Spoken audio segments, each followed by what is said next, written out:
కార్తీక పురాణం 4వ అధ్యాయం. దీపారాధన మహత్యము, శత్రుజిత్తుడి కథ గురించి ఈ వీడియోలో మనం తెలుసుకుందాం. దీపారాధన మహత్యం. జనక మహారాజు నదీ స్నాన మహిమ విన్న తరువాత వశిష్ఠుల వారిని చూసి, మహాత్మా, అమృతం వంటి మీ మాటలు వింటుంటే ఎంతో ఆనందం కలుగుతుంది. ఎంత విన్నప్పటికీ తనివి తీరడం లేదు. కార్తీక మాసంలో ఏ వేల్పులను ఉద్దేశించి వ్రతం చేయాలో నా యందు దయ ఉంచి చెప్పమని కోరుతున్నాను. నాకు కార్తీక మాస ప్రభావం వివరించమని ప్రార్థించుచున్నాను అని కోరాడు. అప్పుడు వశిష్ఠుల వారతని ప్రార్థనను మన్నించి కార్తీక మాస మహత్యాన్ని చెప్పటం ప్రారంభించారు. మహారాజా, సకల పుణ్యాన్ని ప్రసాదించే కార్తీక మాస ప్రభావం గురించి చెబుతాను, శ్రద్ధగా విను.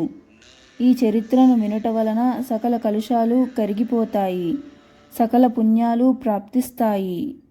కార్తీక మాసంలో సాయంకాలం శివాలయంలో ఈశ్వర ప్రీతి కొరకు దీపారాధన చేసినట్లయితే సకల పుణ్యాలు ప్రాప్తిస్తాయి.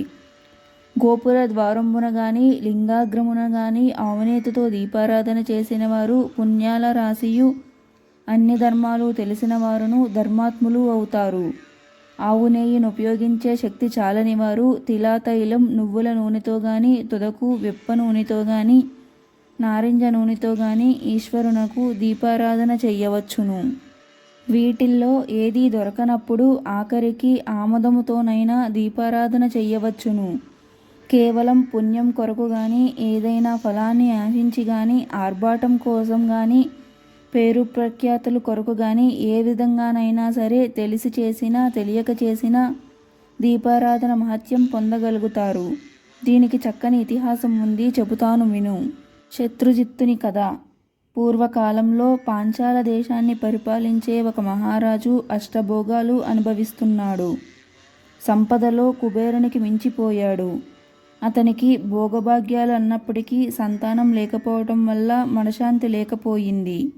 అపుత్రస్య గతిర్నాస్తి. బిడ్డలు లేని వారికి సద్గతులు కలుగువనే విశ్వాసం వలన సంతానం పొందాలని అనేక వ్రతాలు దానాలు చేశాడు. చివరకు గోదావరి నదీ తీరం చేరుకుని అక్కడ తపస్సు చేయడం మొదలుపెట్టాడు. ఆ రాజు ఆ విధంగా తపస్సు చేసుకుంటూ ఉండగా గోదావరి నదిలో స్నానం చేసే సంకల్పంతో పైనల్పుడు అనే మునీంద్రుడు వచ్చి తపస్సు చేసుకుంటూ ఉన్న రాజును చూసి, రాజా, నీవెందుకు తపస్సు చేస్తున్నావని అడిగాడు. అప్పుడు ఆ రాజు సత్యవ్రతుడై పైనల్ప మహామునికి నమస్కరించి తన తపఃకారణాన్ని వివరించాడు. అది విన్న మహాముని దయగలవాడి, మహారాజా, కార్తీక మాసంలో స్నాన జప దానాదులను చెయ్యి. సాయంకాలం శివాలయంలో దీపారాధన చేసినట్లయితే నీకు తప్పకుండా సంతానం కలుగుతుంది అని చెప్పి దీవించి వెళ్ళిపోయాడు. మహారాజు మునిపలుకులు శిరసావహించి సంతోషముతో రాజధానిని చేరుకొని కార్తీక మాసంలో సదాశివుని భక్తి శ్రద్ధలతో ఆరాధించాడు. నిత్య దీపారాధన గావించాడు. ఆ మహిమ వల్ల పట్టపురాణి గర్భవతి అయ్యింది. ఒక శుభలగ్నంలో పుత్రోదయం అయ్యింది. రాజు ఆనందానికి అవధులు లేవు. ఆ శుభ సందర్భంలో బ్రాహ్మణులకు వస్త్రమర్యాదలు, రత్నభూషణాదులను సమర్పించి సంతృష్టిపరిచాడు. వారి అనుమతితో తన బిడ్డకు శత్రుజిత్తని నామకరణం చేయించాడు. శత్రుజిత్తు శుక్లపక్ష చంద్రుని వలె దినాభివృద్ధి పొందుతూ రూపలావణ్యాలు గల శూరుడయ్యాడు. యుక్త వయసు వచ్చిన తర్వాత ధనమదంతో వారాంగణలోలుడయ్యాడు. గురువుల్ని ద్విజుల్ని ద్వేషించేవాడయ్యాడు. జాతి సంకరాన్ని ప్రోత్సహించేవాడయ్యాడు. ఆ పురంలోనే ఒక బ్రాహ్మణుని భార్య ఉంది. తుమ్మెద వలె నల్లనైన ముంగురులతో, నిండు చందమామ వంటి ముఖంతో, చాప కన్నుల వంటి కన్నులతో, చిగురాకు వంటి పెదవులతో, చిలక పలుకుల వంటి పలుకులతో, లేత చిగురుల వంటి పాదాలతో, మదపుటేనుగు యొక్క కుంభస్థలాన్ని భోలిన పాలిండ్లతో, ఇసుక తిన్నెల వంటి పిరుదులతో, అరటి కంబాల వంటి తొడలతో, సన్నని నడుము కలిగి మిక్కిలి సౌందర్యంతో, రతీదేవిలా చూపరుల దృష్టిని ఆకర్షిస్తున్న ఆమె ఒకరోజు రాజకుమారుని కంటపడింది. ఆమె రూప సౌందర్యానికి రాజకుమారుడు ముగ్ధుడయ్యాడు. ఆమెను పొందకోరాడు. ఆమెను సమీపించి తన కోరిక చెప్పాడు. ఆమె కూడా రాజకుమారుని అందచందాలకు ఆశ్చర్యపోయింది. అతని కోరిక కాదనలేకపోయింది. ఇరువురు ఒక సంకేత స్థలాన్ని ఏర్పరచుకున్నారు. ఆ ద్విజకాంత రాత్రివేళ తన భర్త నిద్రించిన తరువాత ఒంటరిగా రాజగృహానికి పోయి రాజపుత్రునితో ఆనందంగా గడిపి భర్త మేల్కొనే ముందే ఇంటికి చేరుకునేది. ఈ విధంగా కొంతకాలం గడిచింది. ఆ అభిసారిక విషయం నలుగురికి తెలిసింది. ఆమె ప్రవర్తనను భర్త కూడా అనుమానించినాడు. ఆమె చేస్తున్న పనిని గమనించగలిగాడు. ఏ విధంగానైనా ఆమెను యమపురికి పంపించటయే సరియైన మార్గమని నిశ్చయానికి వచ్చాడు. సమయం కోసం నిరీక్షిస్తున్నాడు. భర్త గమనించాడని కొంత జాగ్రత్త పడింది. ఇంతలో కార్తీక పౌర్ణమి వచ్చింది. ఆ రోజున ఆ ద్విజకాంత శివాలయంలో దీపారాధన చెయ్యాలని వెళ్ళింది. అదే సమయానికి రాజకుమారుడు శివాలయానికి వచ్చాడు. ఇద్దరి కండ్లు కలిశాయి. కామానికి నియమం ఉండదు. వాళ్ళిద్దరూ ఆ గుడిలోనే తమ కోరిక తీర్చుకోవాలనుకున్నారు. ఆమె తన చీరకొంగు చీల్చి వత్తి చేసి ఆముదం పోసి సదాశివునకు దీపారాధన చేసి రాజకుమారునికి సైగ చేసి ఇంటికి జారుకుంది. రాజకుమారుడు తన కోసం దేవాలయంలో వేచి ఉంటాడు కాబట్టి భర్త ఎప్పుడు నిద్రపోతాడా అని ఎదురు చూసింది.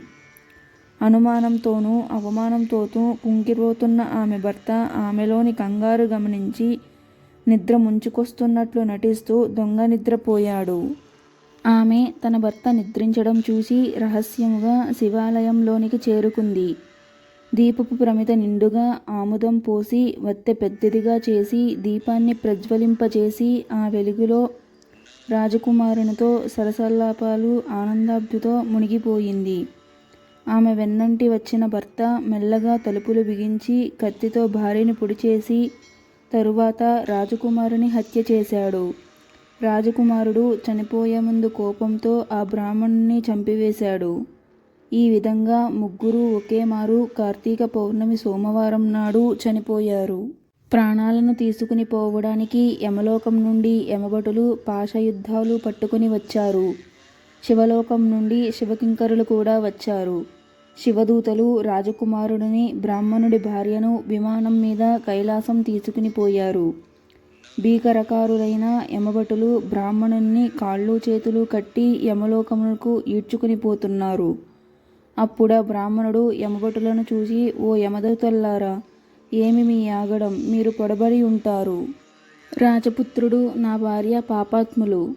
వాళ్ళు విమానం మీద కైలాసం పోవడం ఏమిటి?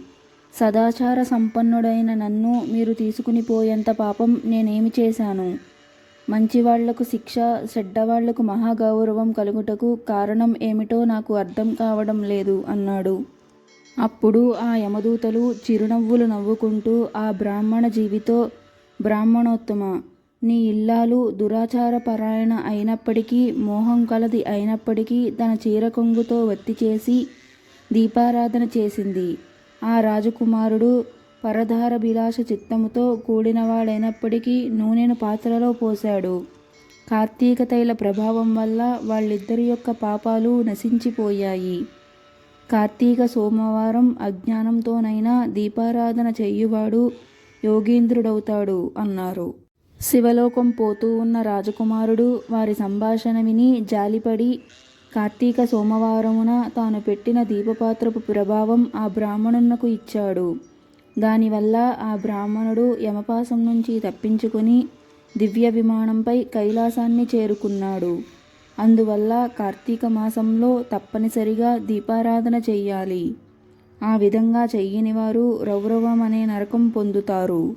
కార్తీక మాసమంతా శివాలయంలో కానీ విష్ణు ఆలయంలో కానీ దీపమాలలు ఉంచి ఆరాధన చేసేవారికి దివ్యజ్ఞానం కలుగుతుంది. దాని మూలంగా పునర్జన్మరహితమైన పరమపదం ప్రాప్తిస్తుంది. కార్తీక మాసంలో ఏ స్త్రీ గాని పురుషుడు గాని తమ శక్తి కొలది శివకేశవుల ప్రీతి కొరకు దీపారాధన చేయటం వల్ల పాపాలు తొలగిపోతాయి. అందువల్ల రాజేంద్ర, నీవును కార్తీక మాసంలో ఈశ్వరాలయాన దీనికి తోరణాలు కట్టించు. నీకు అన్ని పాపాలు హరించటయేగాక ముక్తి కూడా కలుగుతుందని వశిష్ఠుల వారు జనక మహారాజునకు వివరించారు. ఇది శ్రీ స్కాంద పురాణాంగత కార్తీక మహత్య మండలి 4వ అధ్యాయం సంపూర్ణం. ఈ వీడియో మీకు నచ్చినట్లయితే లైక్ చేయండి అండ్ మరిన్ని ఆధ్యాత్మిక విషయాల కోసం మన ఛానల్ని సబ్స్క్రైబ్ చేసుకోండి.